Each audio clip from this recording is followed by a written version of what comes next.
Amén. Hoy más que nunca necesitamos entender la Escritura, qué es lo que la Escritura dice, porque cada vez vientos de doctrina van a soplar contra la casa del Señor. La Biblia dice que edificaron una casa, edificaron otra casa y vinieron los vientos y vinieron la lluvia. Vientos y lluvia van a venir, hermano. A tu vida, a mi vida, a la casa del Señor van a venir. Es imposible que no vengan los vientos y las lluvias. Pero depende de cómo construimos, cómo edificamos, para que la casa permanezca o la casa sea dañada. Y la clave está en el cimiento, que es Cristo el Señor o no hay cimiento. En los días de la Biblia no había cemento, así que ellos cavaban hasta encontrar la roca. Y cuando encontraban la roca, sobre la roca era su cimiento, ellos edificaban. O edificaban simplemente sobre la tierra y venían los vientos y después se veía la casa si tenía cimientos o no tenía cimientos. Y nuestro cimiento es la roca Cristo, amén. Y tenemos que asegurarnos de que Él es nuestro cimiento. Todo libro en la Escritura y toda la Escritura está escrita de una manera poética, y nosotros no entendemos el poema hebreo porque no somos hebreos, no leemos hebreo. No somos griegos, no leemos griego y no entendemos el poema. Pero el poema hebreo, el poema más alto hebreo, es una repetición de la misma verdad, de la misma palabra, de la misma oración, que quiere decir una repetición con otras palabras. Es decir, dices una frase y vuelves a repetirla, pero con otras palabras totalmente diferentes. Esta es básicamente la más compleja poesía hebrea, cuando se repite un asunto pero con otras palabras. Todo asunto de importancia en la Escritura se repite. Por tanto, todo libro en la Escritura, como es poético, es totalmente un poema. Toda la Escritura debe repetirse en palabras diferentes. Así los libros andan paralelos. Por ejemplo, Génesis anda paralelo con Apocalipsis. Apocalipsis repite lo que se dice en Génesis, pero con otras palabras. Entonces, cada libro tiene una referencia poética y nosotros no entendemos y perdemos el poema porque no somos ni griegos, no somos hebreos. Pero es así como está escrito. El libro de Juan, un libro tan diferente, un libro que uno compara con los evangelios y parece que fuera otro relato, otra historia. Es totalmente diferente a los otros tres evangelios. Tiene su libro con el que camina. El libro con el que camina Juan es el libro de Hebreos. Juan camina con Hebreos y hablan la misma historia pero con otras palabras. Uno lee Juan y lee Hebreos y no encuentra relación, pero si uno lee con calma, medita y Dios te va revelando, vas a encontrar que el tema es el mismo, el asunto es el mismo y tratan de lo mismo. Por favor, este tiempo, aparte de tu lectura bíblica, lee Juan calmadamente. Lee Juan una y otra vez. ¿Está en la lectura? Amén. Bueno, mejor todavía. Lean Juan, por favor, esta semana, y hay 16 asuntos en el libro de Juan que son semejantes al libro de Hebreos. El tema central de Juan como de Hebreos es la transición de una antigua manera de hacer las cosas a la nueva manera de hacer las cosas. Este es el tema central. Yo he leído Juan cuántas veces y no veía este asunto hasta que Dios me ha permitido y me ha abierto la Escritura, y con la ayuda de el señor Austin Sparks he comenzado a ver estos asuntos y he quedado maravillado con cómo Juan relata a su manera lo que relata Hebreos, es decir, la transición. Cristo es el hombre de la transición. El día de Cristo ocurrió una profunda transición del sistema a la forma antigua de hacer las cosas a la forma nueva de hacer las cosas. A esta forma de hacer las cosas, ¿me están siguiendo hasta ahí? Si no me entienden, me paran. La pastora que va a venir nos va a explicar alta teología. Entonces, había una forma antigua de hacer las cosas. A esto llamamos la época de la ley, el tiempo de la ley. Y hay una nueva manera de hacer las cosas. A eso llamamos el tiempo de Cristo o el tiempo de la gracia, la vida de Cristo. Entonces Cristo viene y acaba con la economía antigua. Hebreos dice: lo que está a punto de acabarse está acabado, está terminado, no sirve más. Y inicia una nueva etapa, una nueva manera de Dios obrar. A esto se llama, en la Biblia se llama de la economía. ¿Qué se llama? Economía. La economía ha sido traducida en la Reina Valera como la dispensación. Vamos a ir a Efesios 1, 9 y 10. Voy a leer la Biblia de las Américas, pero allá en tu Biblia, ves, la Reina Valera se lee dispensación. Están allá en Efesios 1, 9. Qué bendición los niños cantando, adorando al Señor. Qué bendición. Qué bendición. ¿Estás bien, Carlitos? Te agachas y brillas mucho. Te amamos mucho. 9 y 10. 1, 9 y 10. Nos dio a conocer el misterio de su voluntad, según el beneplácito que se propuso en él con miras a una buena administración. Allá dice otra cosa: en el cumplimiento de los tiempos, es decir, de reunir todas las cosas en Cristo, tanto las que estaban en los cielos como las que están en la tierra en Él. La palabra allá para administración en la versión de las Américas y para ¿qué dice su palabra? ¿Qué dice la Reina Valera? ¿Qué? La dispensación.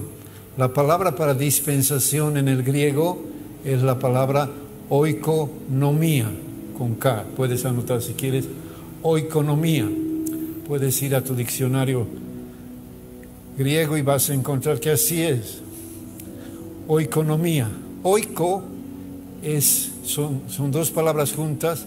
Oiko es familia, casa. Familia, la casa. Tu oiko es tu familia, tu casa. Aquellos con los que amas, que vives, que tienes comunión. Más que de vivir juntos, habla de una profunda comunión. Este es el oiko. El oiko de Dios es la iglesia del Señor. Este edificio no es el oiko del Señor. Por favor, no digas vamos a ir a la casa del Señor pensando en que vas a venir a este lugar. No. La casa del Señor, puedes mirar a tu alrededor, por favor. Mira a tu alrededor. Estos que están sentados aquí son el oiko de Dios. Amén. Amén.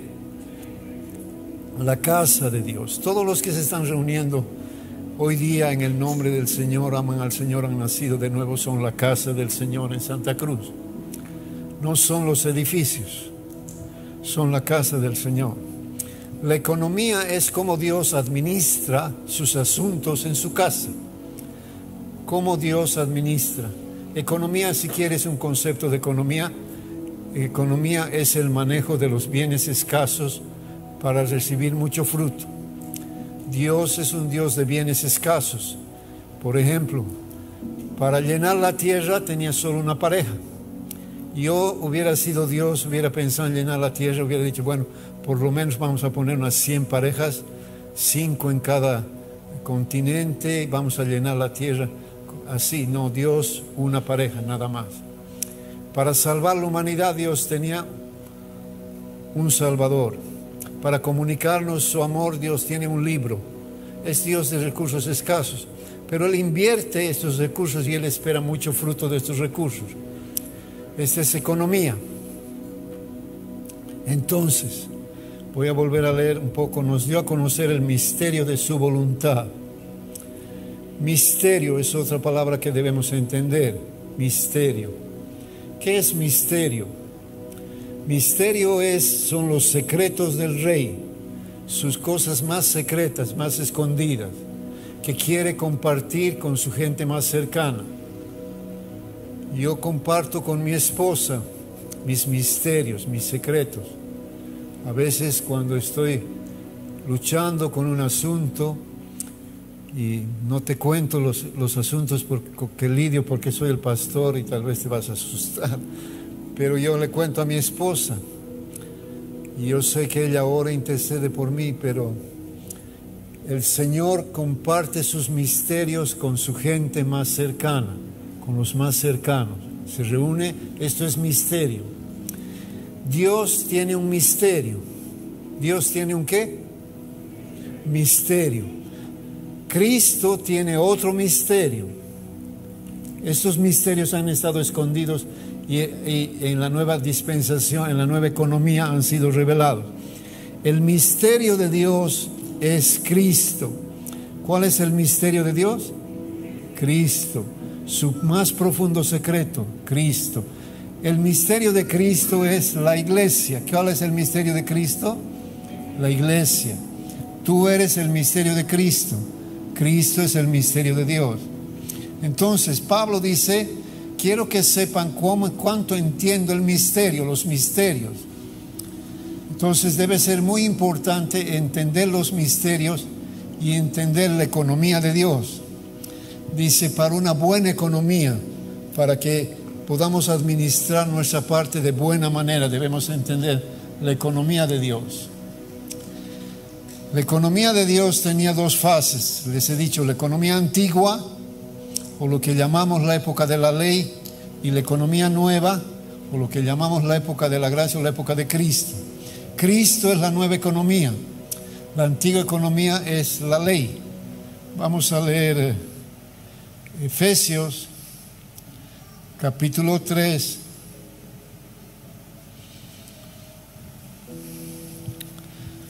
No sé en el transcurso del tiempo cuánto Dios nos va a permitir entrar a estos detalles de Juan, pero vamos a ver qué es lo que Dios dice, qué es lo que el Espíritu dice. De nuevo voy a leer la Biblia de las Américas, Efesios 3, 8 y 9. A mí, que soy el más pequeño de los santos, se me dio a conocer esta gracia: anunciar a los gentiles las inescrutables riquezas de Cristo y sacar a luz cuál es el plan secreto del misterio que por los siglos estaba oculto en Dios, creador de todas las cosas. Cristo estaba escondido en Dios por miles de años. Los profetas dicen que veían algo y no entendían qué es lo que era. Hay algo escondido. Dios ha escondido algo. Y vino Cristo y fue revelado lo oculto de Dios, lo que estaba escondido. Amén. Hasta ahí hemos entendido más o menos.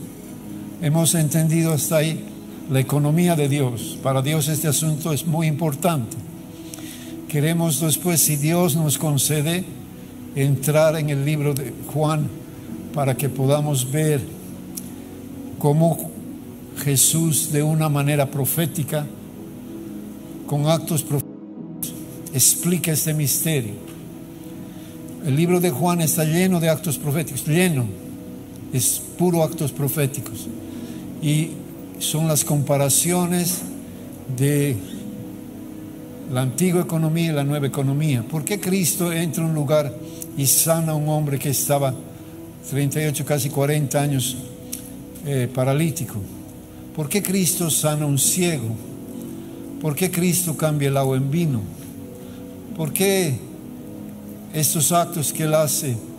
¿Por qué Él dice, vas a ver una escalera entre el cielo y la tierra? Vas viendo estos asuntos y vas a ver cuidadosamente, lees cuidadosamente, que hay una mención del Antiguo Testamento siempre. Y empiezas a comparar el mover en el desierto con el libro de Juan y empiezas a estar maravillado de la revelación. La antigua economía era terrenal. ¿Cómo era la antigua economía? La nueva economía es espiritual. La nueva economía en la cual estamos involucrados es ¿qué? ¿Qué es la nueva economía? Espiritual. ¿Qué es la antigua economía? Terrenal. A los hombres nos gusta mucho una economía terrenal porque podemos manejarla. Tenemos control sobre lo terrenal, sobre lo espiritual no tenemos control. Tenemos que dejar que otro nos controle. Entonces nos gusta la economía terrenal. No nos gusta la economía espiritual porque en la economía espiritual otro es el que controla. Entonces, era todo terrenal, todo era terrenal.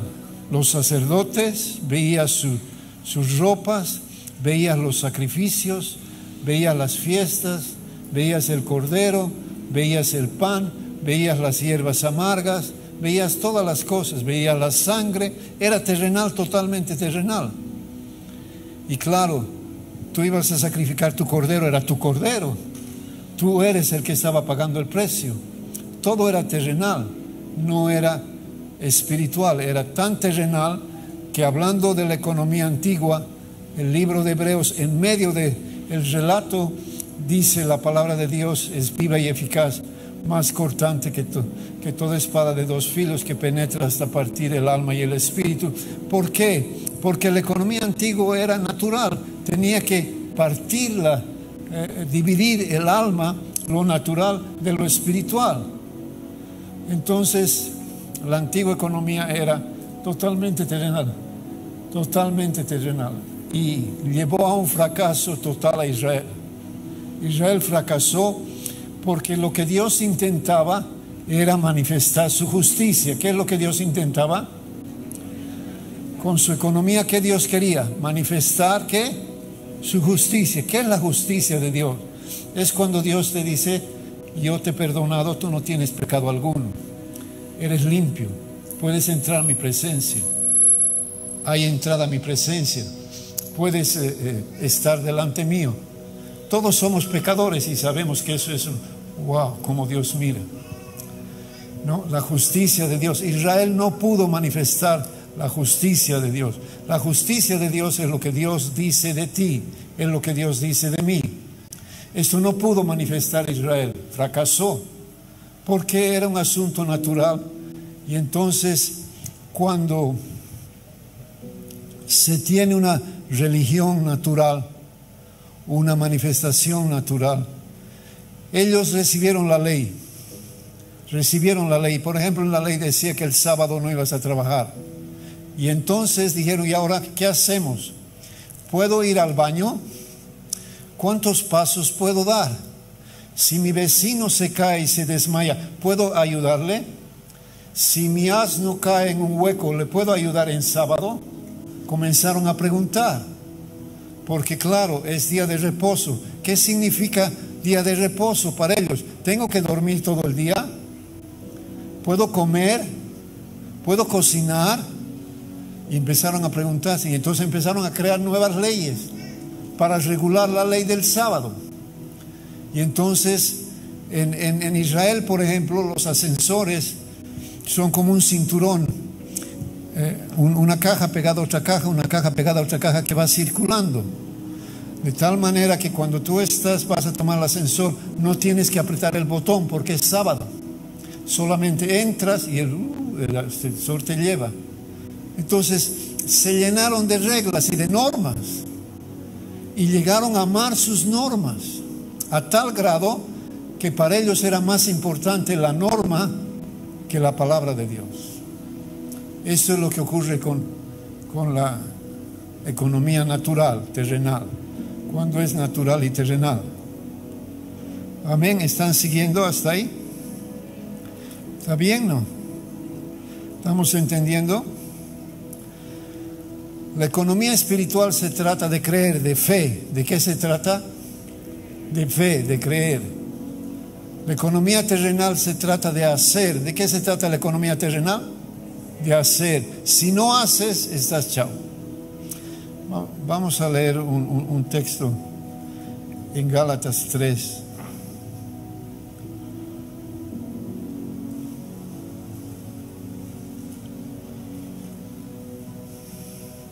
¿Están allá Gálatas 3? ¿Sí? Díganme algo, háblenme por favor. Ya no les veo las caras y es desesperante y encima no me hablan nada.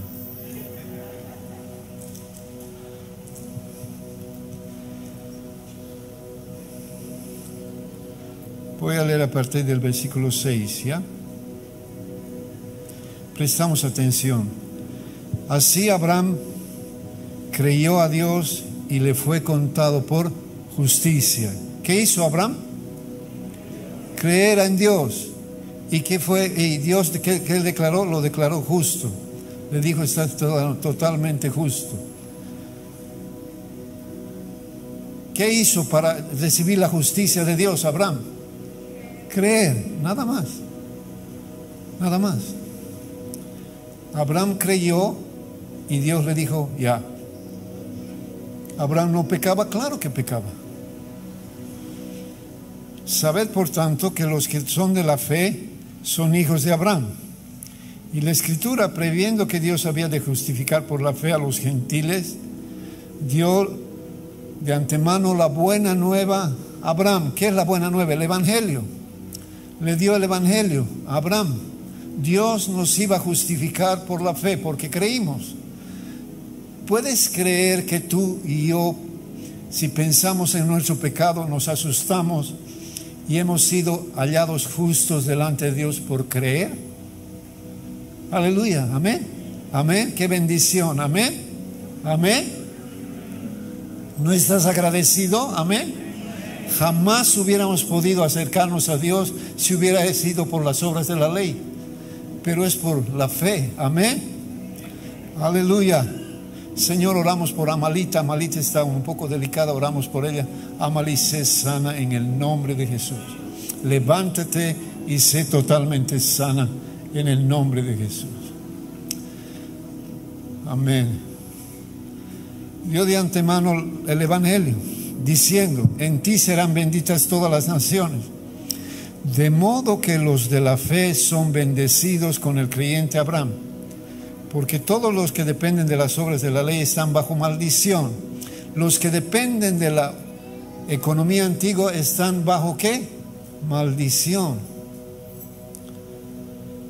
Porque está escrito, maldito todo aquel que no permaneciera en todas las cosas escritas en el libro para hacerlas. Si hay una cosa en la cual fallas, estás chao, estás maldito.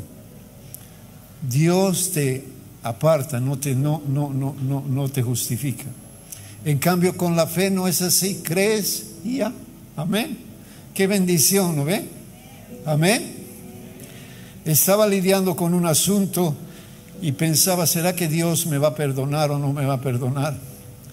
Y vivíamos allá cerca de Equipetrol, frente al hospital oncológico.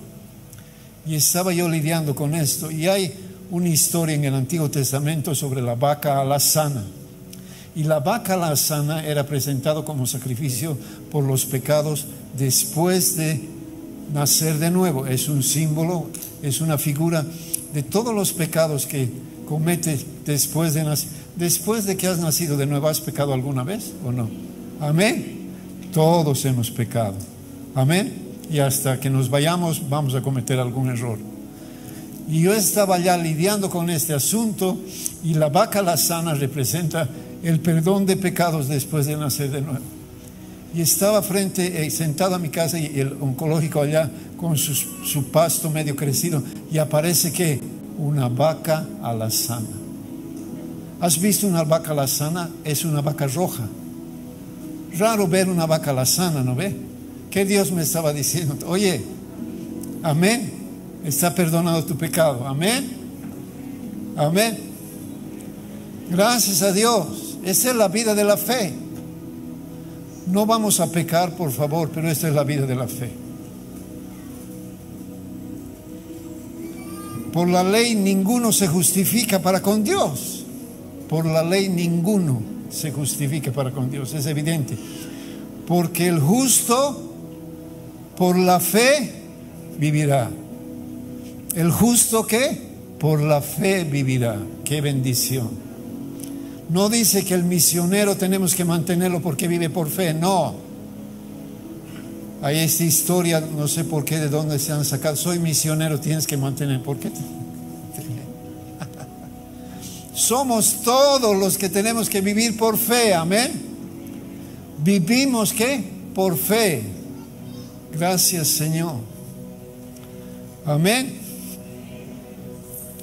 Y la ley no es de fe. La ley en la antigua economía no es de fe, sino que dice: el que haga estas cosas vivirá por ellas.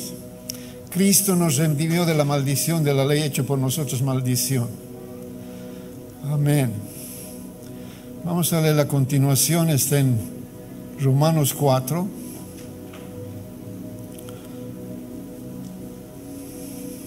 Entonces, la economía antigua era terrenal.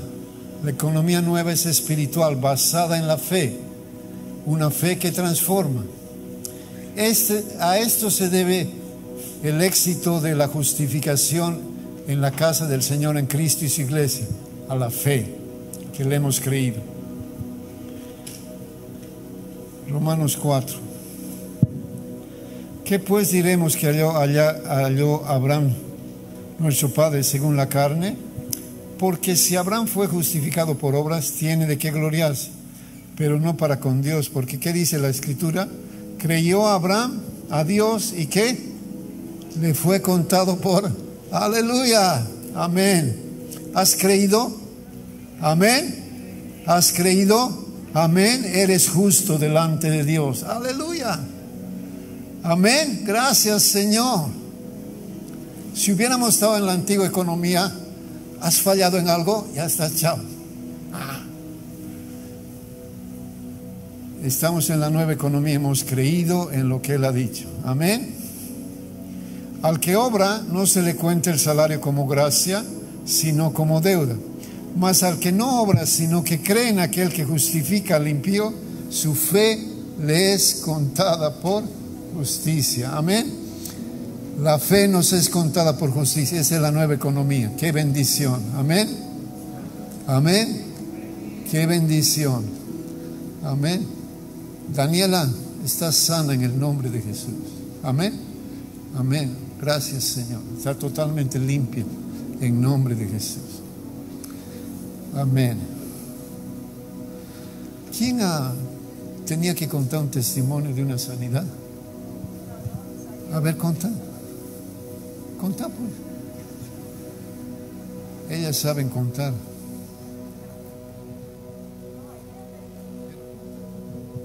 Sí, ayer vino Doris y nos contó que el domingo que ¿se acuerdan el sábado, el domingo que el pastor llamó hace 2 semanas, ¿no? Llamó a la gente diciendo quién tiene temor, quién tiene alguna enfermedad, una carga, y la gente pasaba y hemos orado, ¿no? Y ella estaba con análisis médicos, etcétera, y ella dijo que ese día se había sanado cuando ella pasó, sintió la sanidad de Dios, ¿no?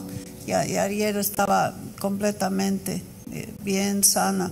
Pero qué lindo cuando Dios muestra algo por el don de ciencia, ¿no? Este es el don de ciencia que se menciona en 1 Corintios 12. Entonces Dios usa ese don de ciencia y debemos estar atentos. Él ha tenido eso, interrumpiendo la prédica como ahorita, ¿no? y ha llamado a las personas y porque Dios quiere.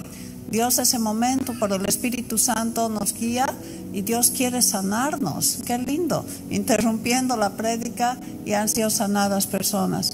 Importante ver eso y estar atentos cuando Dios nos llama, porque quiere sanarnos. Amén. Quiere actuar en nosotros.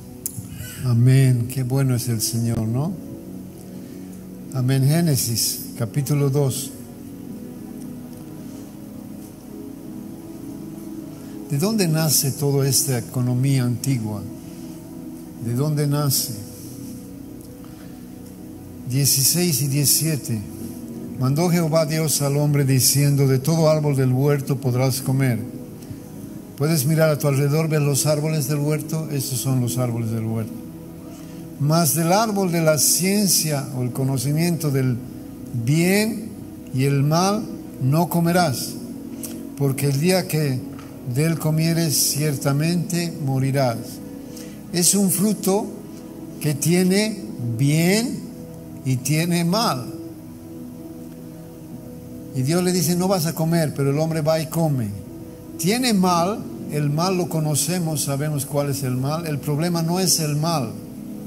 El problema no es el mal, porque sabemos que está mal. Cuando hoy en día dicen hombre con hombre, mujer con mujer, hombre con caballo, mujer con vaca, no hay problema, está mal, es pecado. Pero ¿cuál es el bien? El problema de esto es el bien. Cuando tú comes de esto, comes bien, vas por el bien, pero al comer el bien, comes el mal también. Está incluido. ¿Cuál es el bien de este árbol? La religión.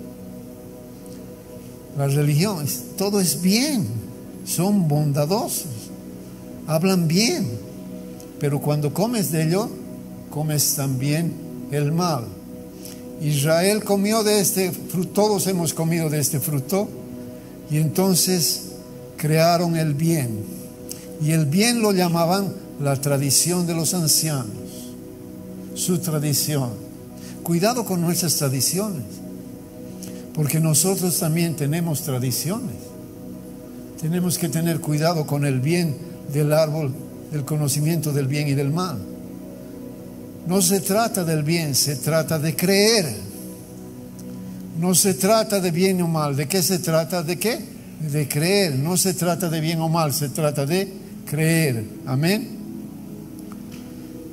En el mismo Génesis, en el capítulo 3, en el versículo 22 dice: y dijo Jehová Dios, he aquí el hombre es como nosotros, sabiendo que bien y mal.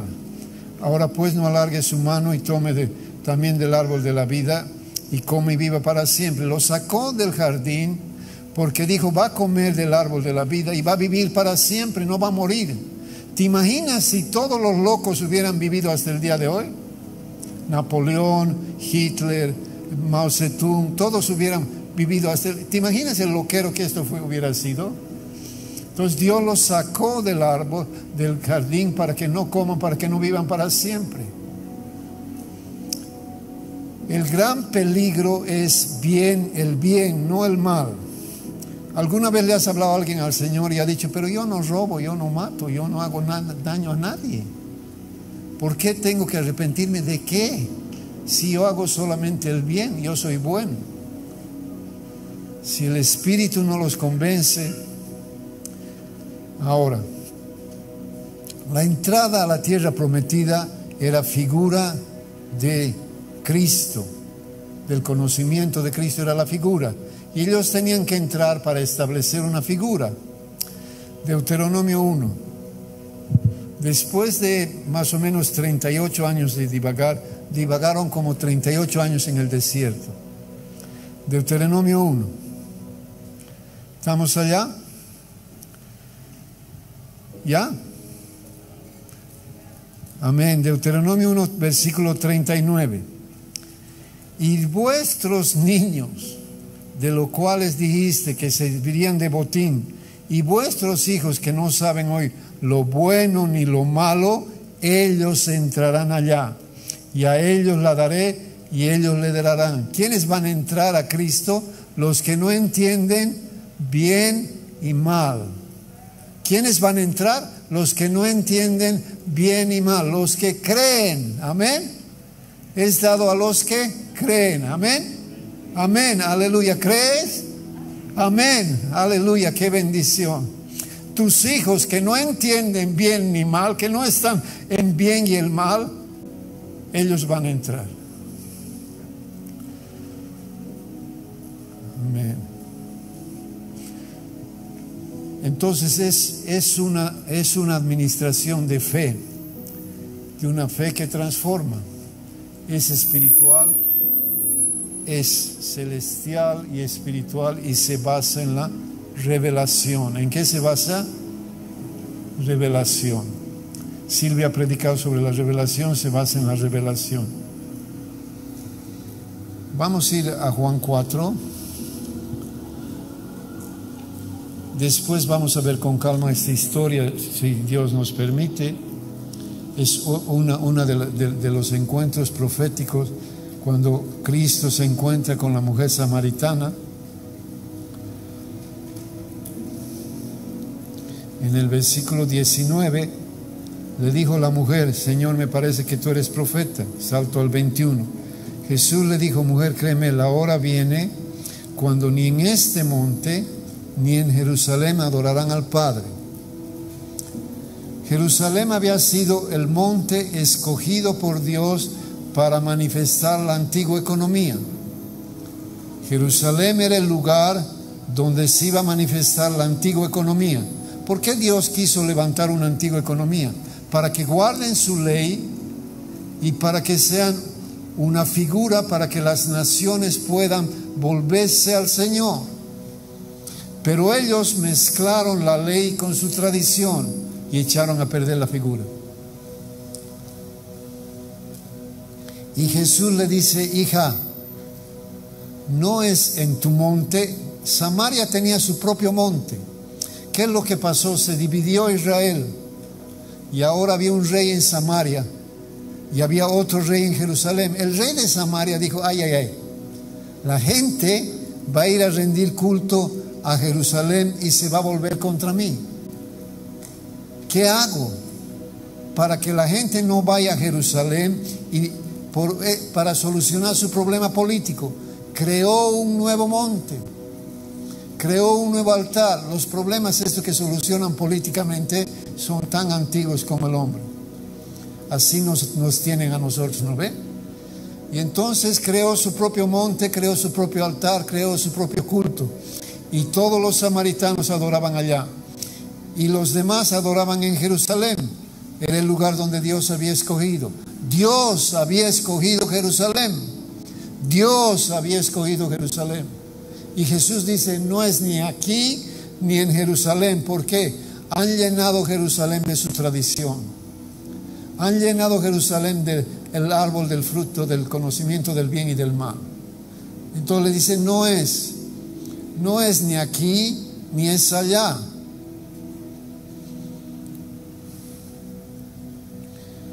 Ustedes adoran lo que no saben, nosotros adoramos lo que sabemos, porque la salvación viene de los judíos.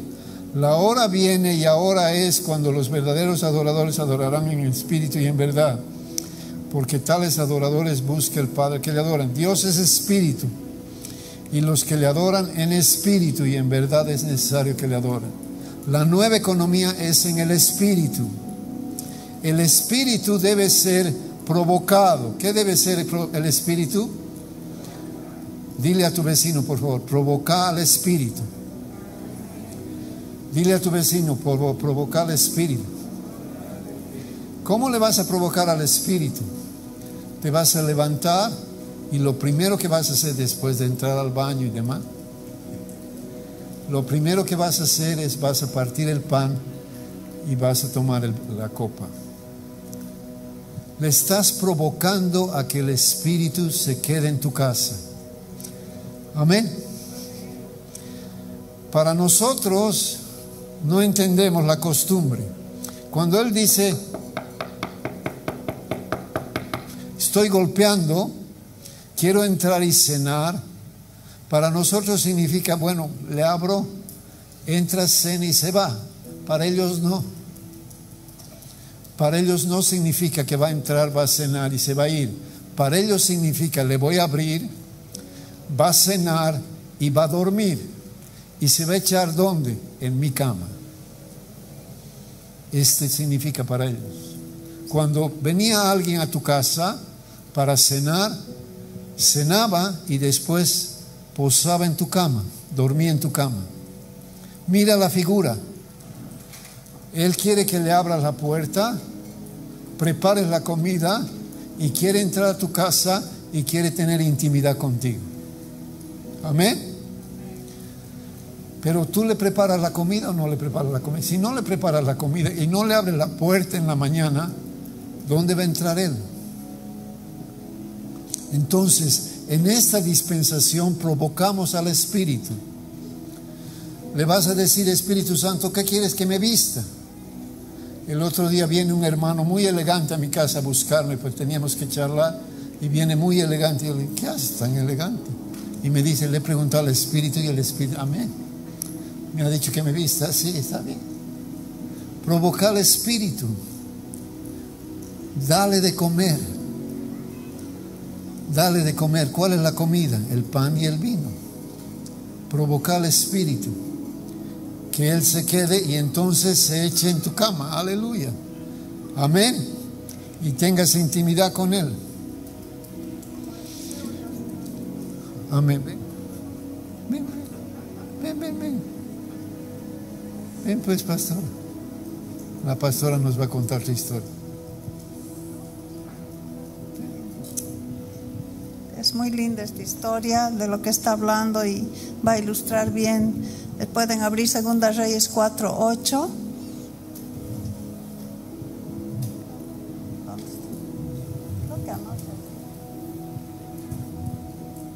Aconteció también que un día pasaba Eliseo por Sunem y había allí una mujer importante que le invitaba insistentemente a que comiese. Y cuando él pasaba por allí, venía a la casa de ella a comer. Y ella dijo a su marido: he aquí ahora yo entiendo que este que siempre pasa por nuestra casa es varón santo de Dios. Yo te ruego que hagamos un pequeño aposento de paredes y pongamos allí cama, mesa, silla, candelero, para que cuando Él viniere a nosotros se quede en Él. Aleluya. ¿Quieres que el Señor se quede? Amén. Dios no es visita más. Amén. Dios no es visita más. Somos su habitación. Amén. Somos su habitación. En algunos lugares sigo oyendo esa palabra, que Dios nos visite. Que Dios, no es. Dios habita en su casa. Amén. Ya no viene a visitar, habita en su casa y somos nosotros. Y 11, aconteció que un día vino él por allí, se quedó en aquel aposento y allí durmió. Amén. Dios ama su habitación, su casa. Y es muy lindo esto. Una vez hace años el pastor Fred nos ha compartido esto, pero cada cosa tiene un significado tan hermoso, que le prepares cama, el lugar de su reposo, ¿no es cierto? Que le prepares mesa, porque le vas a servir, le vas a ministrar a Él, le vas a dar su comida, su adoración, aleluya, ¿no? Le ministramos a Dios, le damos su porción, es la adoración. Le vas a dar silla. ¿Qué significa silla? Es el trono, el gobierno, amén, el gobierno de tu vida. Así, candelabro, ¿no? Candelero, o sea, Él es la luz, ¿no? Él es la luz que va a llenar de luz nuestra habitación. Y tengo aquí Salmo 132, un ratito. Tal vez.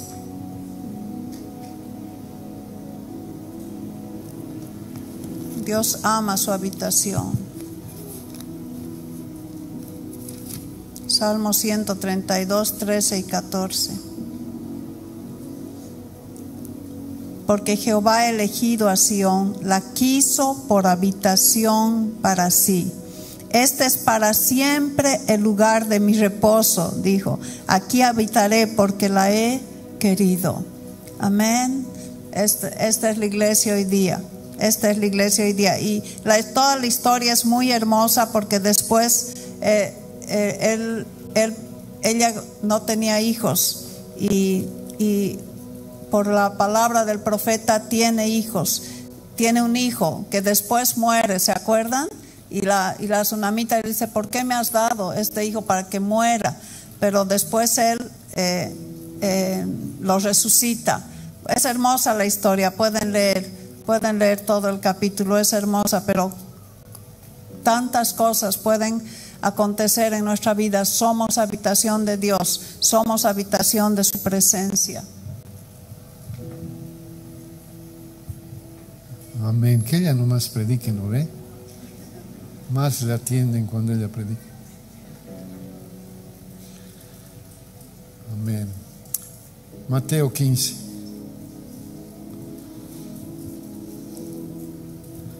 ¿Dónde tenemos que tener cuidado? Mateo 15. 1. Se acercaron a Jesús ciertos escribas y fariseos en Jerusalén diciendo: ¿por qué tus discípulos quebrantan la tradición de los ancianos? ¿Por qué? ¿Qué era más importante para ellos? La tradición de los ancianos que la escritura. Porque no se lavan cuando comen. Respondió y les dijo: ¿y ustedes por qué quebrantan la escritura, el mandamiento de Dios por su tradición? Jesús defendía la escritura, la autoridad de la escritura. Ellos defendían la tradición. Cuidado que nosotros tenemos tradiciones. Un hermano nos ha dicho, un padre espiritual, cada 10 años la iglesia ya ha establecido tradiciones, ya tienen tradición. Cuando llegues, estés pastorando la iglesia y pasen 10 años, tienes que revisar las tradiciones, porque ya han establecido tradiciones. Cuidado que las tradiciones sean más importantes que la palabra de Dios. Cuidado. Vamos a leer otro en Marcos 7.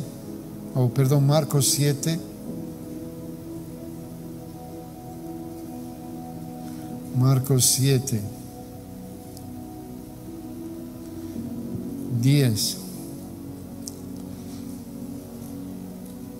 Moisés dijo: honra a tu padre y a tu madre. Esta es la escritura. Y el que maldiga al padre o a la madre muere irreversiblemente. Pero ustedes dicen, su tradición, basta que diga un hombre al padre o a la madre es corbán, que quiere decir mi ofrenda para Dios, a todo aquello con que pudiera ayudarle, y no le dejan hacer por su padre o por su madre, invalidando la palabra de Dios con vuestra tradición que han transmitido, y muchas cosas hacen semejantes a ellas. Su tradición, ¿puedes creer que la tradición, nuestra tradición, invalida la palabra poderosa de Dios?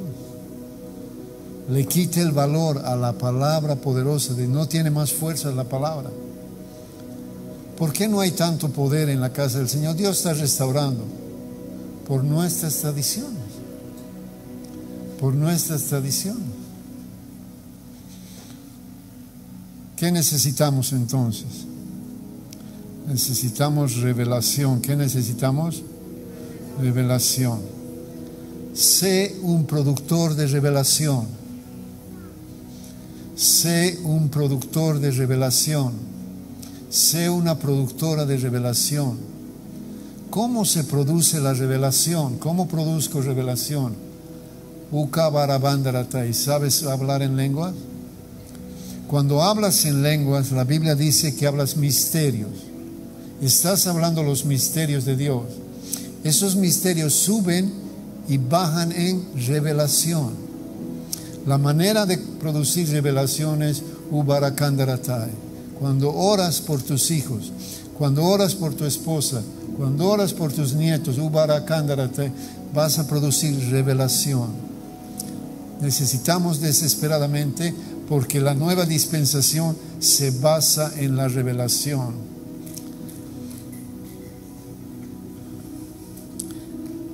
Efesios, capítulo 2.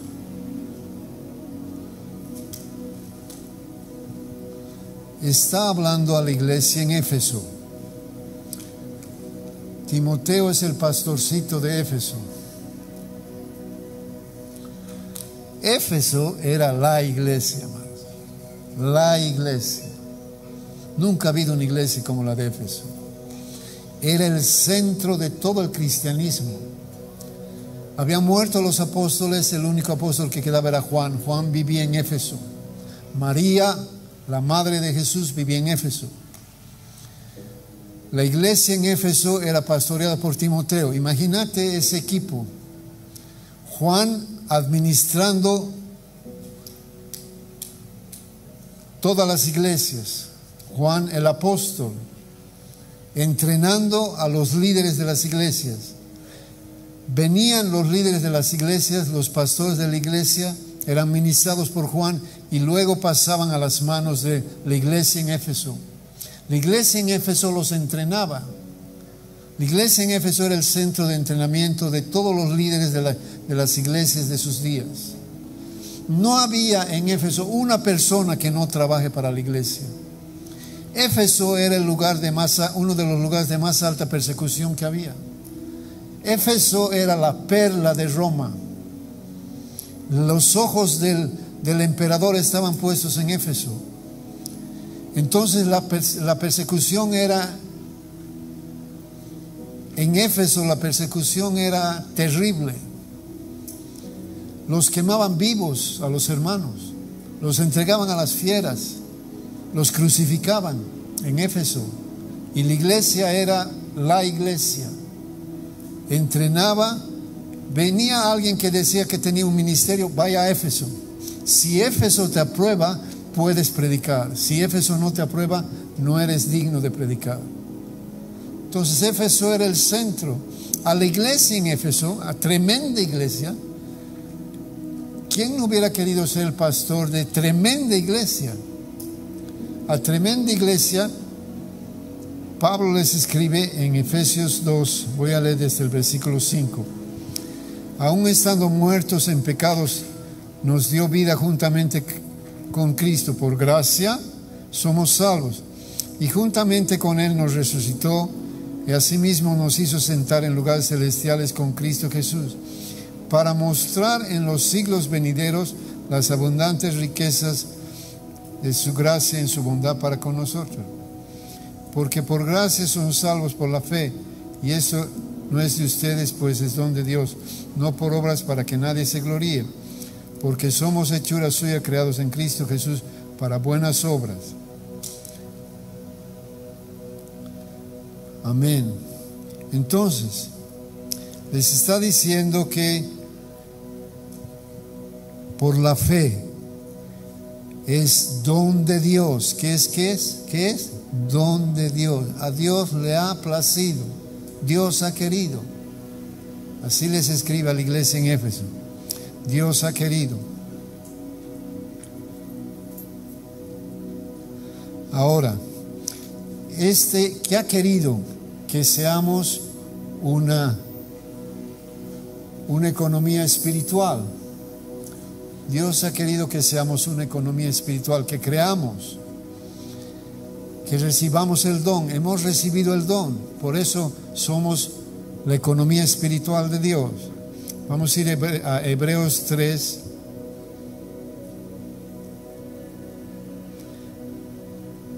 Hebreos 3, 1. Por tanto, hermanos santos, participantes ¿de qué? Del llamamiento, ¿qué? Celestial. Somos participantes, somos colaboradores. La palabra ya es el socio, el que colabora, el que trabaja juntos. Somos los participantes, los colaboradores ¿de qué?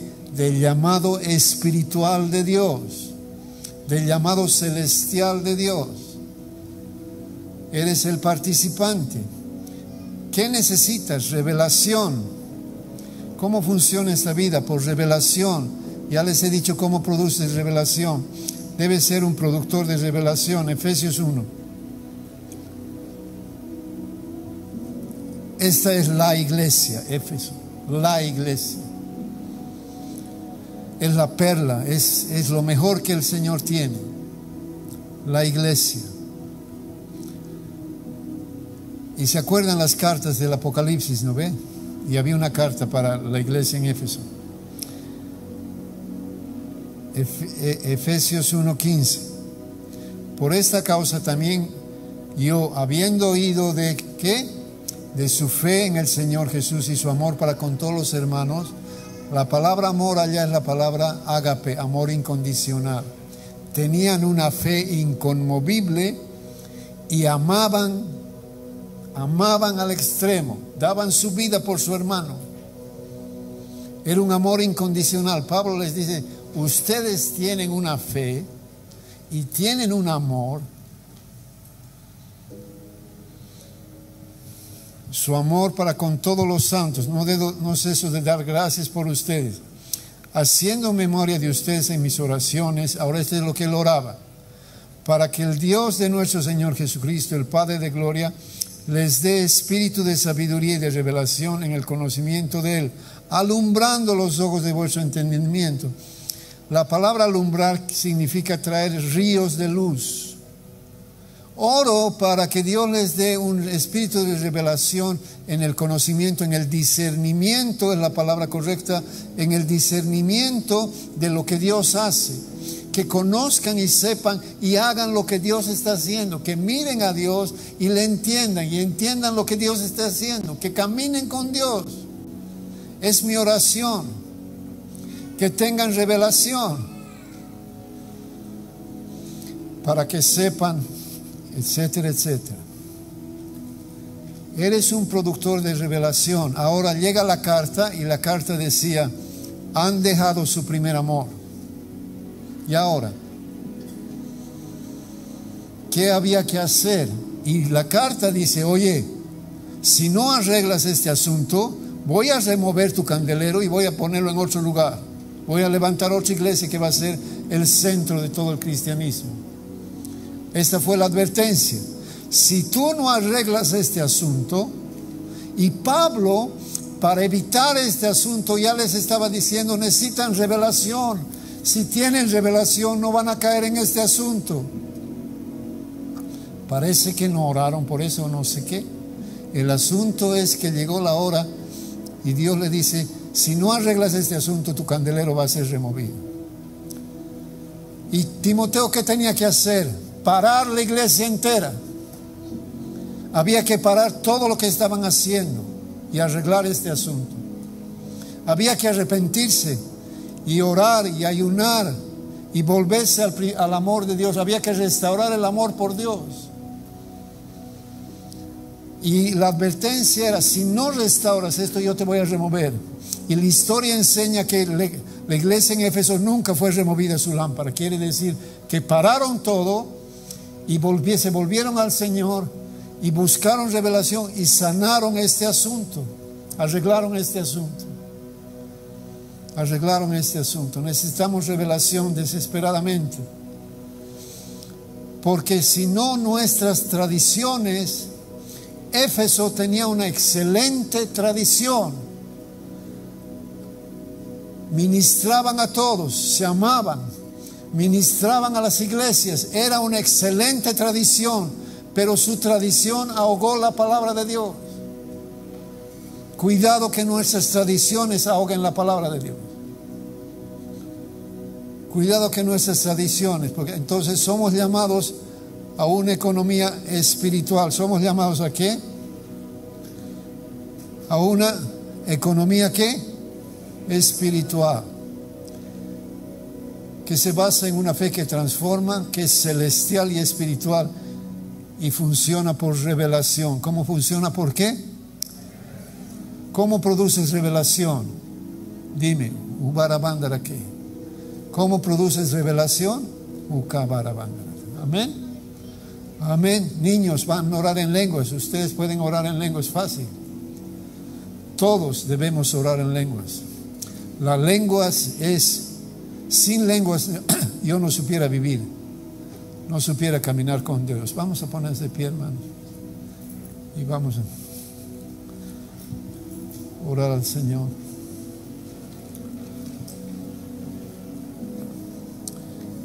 Gracias, Jesús, por tu palabra. Ayúdanos, Señor, ten misericordia.